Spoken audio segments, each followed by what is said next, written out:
Hello বন্ধুরা, Mala's gardening haven চ্যানেলে আপনাদের সকলকে স্বাগত। আজকের এই ভিডিওতে আমি আপনাদের সাথে আলোচনা করব যে এই নভেম্বর মাসে কি কয়েকটি গুরুত্বপূর্ণ কাজ, যে কাজগুলো আপনারা করলে ডিসেম্বর মাসে প্রচুর পরিমাণে ফল ফুল সবজি পাবেন। দেখুন, আপনারা যে ধরনের বাগানই করুন না কেন, ইনডোর আউটডোর, ফুলের বাগান, ফলের, যাই করুন না কেন, এই ভিডিওর ইনফরমেশান আপনাদের কোনো না কোনোভাবে অবশ্যই উপকার করবে। সুতরাং ভিডিওটিকে স্কিপ না করে সম্পূর্ণ দেখুন, আর যদি ভালো লাগে তবে একটা লাইক করে ভিডিওটিকে শেয়ার করবেন। আর চলুন তাহলে কথা না বাড়িয়ে শুরু করা যাক। সবার প্রথমে আসি বেগুন গাছের গোড়ায়।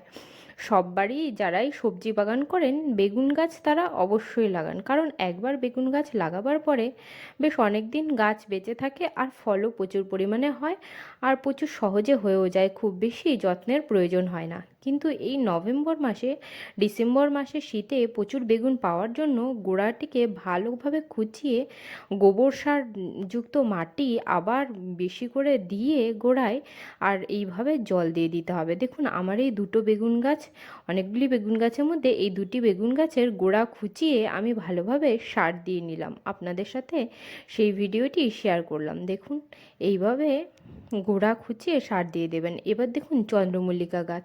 চন্দ্রমল্লিকা গাছে দেখুন আমার কত সুন্দর গাছটা হয়েছে, কিন্তু পাতাগুলি কেমন নুয়ে পড়ে রয়েছে। এর প্রধান কারণ হলো যে এর মাটির পরিমাণ কম আছে, এতে একটুখানি মাটির পরিমাণটা বাড়িয়ে দিলে তাহলে ব্যাস এরকম আর হবে না। সুতরাং এইভাবে গোড়া খুঁচিয়ে মাটিটিকে বাড়িয়ে দিলাম। আপনারা যদি কোনো প্রকারে গ্রাফটিংয়ের গাছ করে থাকেন, তাহলে এই সময় গ্রাফটিংয়ের কাগজটিকে, প্লাস্টিকটিকে খুলে ফেলুন, আর ওই জায়গাতে, কাটা জায়গাতে বায়ু চলাচলকে স্বাভাবিক করুন। যদি আপনারা বাড়িতে গ্রাফটিং করে থাকেন, তাহলে 1 মাস পরে আপনাকে এই কাজটি করতে হবে। আর যদি বাজার থেকে গাছ গ্রাফটিং করা গাছ নিয়ে আসেন, তাহলে মাটিতে বসাবার ঠিক 1 সপ্তাহ পরেই আপনাকে এই প্লাস্টিকটাকে খুলে ফেলতে হবে। যেমন আমার এই আম গাছটার প্লাস্টিকটিকে আমি সম্পূর্ণ খুলে ফেললাম। এবার দেখুন, এই যে বর্ষাকালে আপনারা যে সকল গাছের কাটিং লাগাতে পারেননি, সেগুলিকে আপনারা এই সময় লাগিয়ে নিতে পারেন। দেখুন, বর্ষাকাল হচ্ছে যে কোনো গাছের কাটিং লাগাবার জন্য সবথেকে ভালো সময়। কিন্তু যদি আপনারা বর্ষাকালে কোনোভাবে না লাগাতে পারেন, তাহলে এই সময়টাকেও কাজে লাগান। এই সময়েও ভালোভাবেই কাটিং গ্রো হয়ে যায়। আমি কিছুদিন আগেই আপনাদেরকে দেখিয়েছিলাম, যেমন আমি এই পেঁপে গাছের গোড়ায় অন্য একটি গাছের কাটিং লাগিয়ে সেটা বেঁচে গেছিলো, তাকে আবার তুলে ট্রান্সফার করে দিলাম। আর এটি একটি বক ফুলের গাছের ডাল, একেও এখানে আমি বসিয়ে দিলাম। লেবু গাছে গুটি কলম বাঁধবার জন্য এটা খুবই ভালো সময়। আমি এখানে আপনাদেরকে গুটি কলম বাঁধবার পদ্ধতিটা দেখাতে পারলাম না, কিন্তু আমি এই কিছুদিন আগেই এই গাছটায় গুটি কলম বেঁধেছি। আর যে কোনো গাছে গুটি কলম করবার প্রধান কথা হচ্ছে গাছে যাতে ভালো ফল ফুল আসে, সেই সমস্ত গাছে গুটি কলম করা হয়। এই দিকে দেখুন, এই সময়ে আপনারা এই ধরনের ছোট ছোট নার্সারি থেকে ফুলের চারা কিংবা কোনো সবজির চারা অবশ্যই নিয়ে আসেন। এইগুলিকে এইভাবে কাপের সাহায্যে ঢাকা দিয়ে দিন, নয়তো কী হবে, পোকা এসে একে খেয়ে যাবে। আর যে কোনো গাছের গোড়া থেকে সমস্ত আগাছাকে তুলে ফেলুন, তুলে মাটিকে ভালো করে ঝুরঝুরে করে নিয়ে বায়ু চলাচলকে স্বাভাবিক রাখুন। দেখুন, মাটির মধ্যে যেমন আমরা জল দিয়ে দিই, জল তো আমরা দিতেই পারি, দিয়ে দিই, কিন্তু বায়ু চলাচলও কিন্তু স্বাভাবিক হওয়া খুবই গুরুত্বপূর্ণ। এই দেখুন, আমি এখানে গাছটি গোড়া থেকে সমস্ত আগাছাকে তুলে নিয়ে মাটির গোড়াটিকে হাত দিয়েই সুন্দর করে মাটিগুলিকে খুঁড়ে খুঁড়ে গুঁড়ো গুঁড়ো করে নিলাম। আর এই দেখুন, এই গাছের গোড়ায় একটি অ্যাডেনিয়াম গাছের ডাল লাগিয়েছিলাম, সেটাও কত সুন্দর বেঁচে আছে। আর দোপাটি ফুল গাছে এই সময়ে আপনারা দানা সংগ্রহ করে নিন। দানা বলতে এরকম পাকা দানাগুলি হাতে নেওয়ার সাথে সাথেই দেখুন এর সেগুলোকে খুলে খুলে পড়ে যাবে, এগুলিকে সরিয়ে দিন। আর দিয়ে একে ছাওয়া জায়গাতে একদিন রোদ্দুরে শুকনো করে নিন। তারপরে আর কি, একটা কাগজে মুড়ে রেখে দিন সামনের বছরের জন্য। আর চন্দ্রমল্লিকা গাছে চাল ধোয়া জল, তারপর আপনার ছানার জল কিংবা দইয়ের জল, এই সমস্ত কিছু মিশিয়ে লিকুইড ফার্টিলাইজার সমস্ত গাছে অল্প অল্প করে দিন। তাতে গাছ প্রচুর পরিমাণে পুষ্টি পাবে আর খুব সুন্দর ফল ফুল হবে।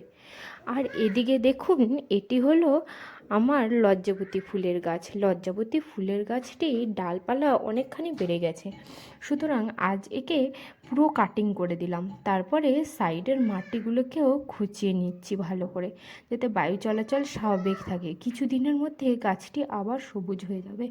হয়ে গেলে আপনাদের সাথে ভিডিওতে অবশ্যই শেয়ার করব। একটুখানি গোবর সার ছিটিয়ে দিলাম। আর এদিকে এগুলি হচ্ছে পর্তুলিকা গাছ। পর্তুলিকা গাছে শীতকালে খুব বেশি ভালো ফুল হয় না, কিন্তু আস্তে আস্তে যেহেতু এ ডরমেন্সির দিকে যাচ্ছে, এই সময় পুরো পাতাপাতিগুলো ছোটো মোটো করে কেটে ফেলতে হবে। এই দেখুন, ভালোভাবে কেটে ফেলে তারপরে এর গোড়াতে যত আগাছা আছে সেগুলোকেও সমস্ত তুলে ফেলে দিতে হবে, নয়তো এই আগাছাগুলোই সমস্ত গাছটিকে নষ্ট করে দেবে। পরের বছর আপনি আর ফুল পাবেন না। সুতরাং এইটুখানি কাজ আপনাকে এই গাছের জন্য করেই রাখতে হবে, তাহলে সামনের বছর আবার এই গাছ থেকেই প্রচুর পরিমাণে ফুল পাবেন। আর বন্ধুরা, এই দেখুন চন্দ্রমল্লিকা গাছে এই দেখুন একটু বড় যদি কাটিং কাটতে পারেন, আর এই হচ্ছে ছোট্ট কাটিং, ছোট্ট করে পিঞ্চিং করলে তাহলে সেটার কোনো ব্যাপার না।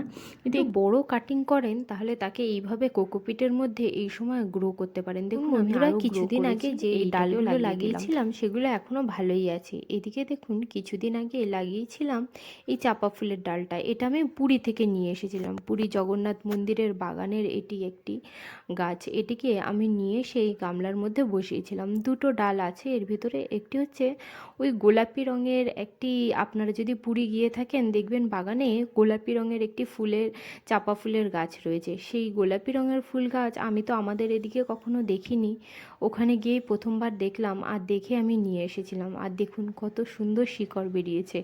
একে এখন আর এইভাবে এর মধ্যে রাখবো না, একে সুন্দর করে আলাদা একটা বালতিতে বসাবো। এই দেখুন, এর জন্য মাটিও তৈরি করে নিয়েছি, বালি, মাটি, গোবর সার, খড় আর কোকোপিটের সাহায্যে। এই দেখুন, এইভাবে আস্তে করে বসিয়ে গোড়াটিকে চেপে দিয়ে চাপা দিয়ে দিয়ে জল দিয়ে দিলাম। এই দেখুন, আর একে নিয়ে গিয়ে রেখে দিলাম আরেকটি চাপা ফুল গাছের কাছে। এটি একটি কাক চাপার গাছ, এটিও এবছরই লাগিয়েছি, কিন্তু কাক চাপা গাছে ফুল প্রচুর তাড়াতাড়ি চলে আসে। আর এই গাছটি আমাকে যবে থেকে লাগিয়েছিলাম তারপর থেকেই ফুল দেয়া চালু করেছে, 2-4 দিন পর থেকেই। আর এটি হচ্ছে সাদা চাপা ফুল গাছের ডালটি, যেটি নিয়ে এসে বসিয়েছিলাম। এর তো পুরোটাই গোড়াটা পচে গেছে, এখন দেখি যদি এর শেষ রক্ষা করা যায়। এই দেখুন, ভাঙলাম, পুরোটাই পচে গেছে। আর কি দেখি,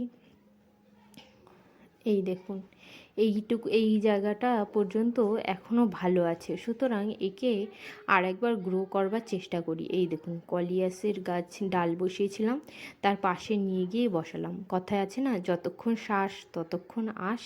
সুতরাং দেখা যাক যদি ওকে কোনোভাবে বাঁচানো যায়, কারণ আমাদের এদিকে তো আমি সাদা চাপা ফুলের গাছ এখনও পর্যন্ত দেখিনি। যাই হোক, ওখান থেকে নিয়ে এসেছিলাম অত দূর থেকে, আর এখন মরে গেছে তো আমি কি করব, তবুও একবার শেষ চেষ্টা করে দেখি যদি এই সাদা চাপা ফুলের ডালটিকে বাঁচানো যায়। আর এটি একটি নীলকণ্ঠ ফুলের ছোট্ট চারা এর মধ্যে বেরিয়েছিল। আপাতত এই গামলার মধ্যে এই নীলকণ্ঠ ফুলের চারাটিকে এই লাগিয়ে দিলাম। বন্ধুরা, আজকের ইনফরমেশন যদি আপনাদের ভালো লাগে তাহলে চ্যানেলটিকে সাবস্ক্রাইব করে আমার পাশে থাকবেন। আর আজকের মতন তবে টাটা বন্ধুরা।